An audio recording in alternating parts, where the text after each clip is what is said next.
Catalyst Paper has paid its tax bill.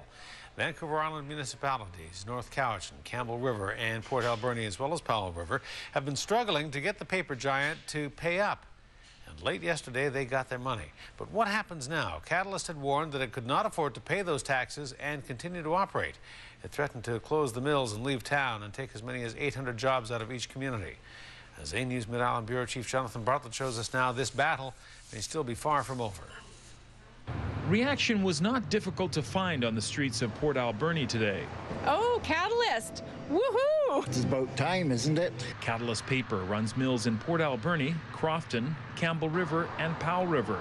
A dispute over industrial taxes owed for 2009 seems to be over. We have paid the taxes for 2009, including penalties and interest owing to the 4 municipalities. A total of approximately $15 million to the 4 municipalities. This after Catalyst abandoned its appeal of the BC Supreme Court decision that upheld the legal validity of Port Alberni's tax rates bylaw. The dispute was over industrial taxes that Catalyst felt was too excessive and the municipalities rely on. Well, we're glad to see it happen. You know, we put that into our budget for 2009. Came a little bit later than we thought, but now we can pay off our debt. It's one more uncertainty that has been lifted and allows us to continue to provide the services to our residents, but also to the businesses and industries that call Campbell River home.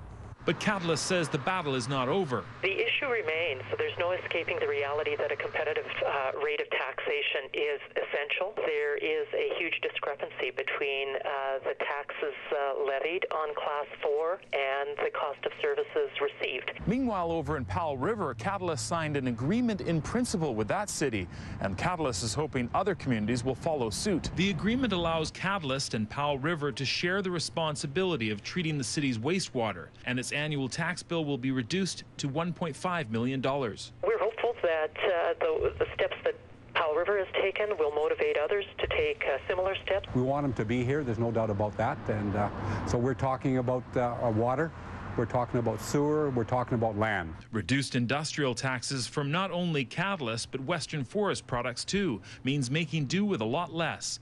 And in the case of Port Alberni, increasing property taxes for everyone else, a 23% increase this year. Unless something changes drastically, we have to find revenue to make up for that lost industrial tax. In Port Alberni, Jonathan Bartlett, A News.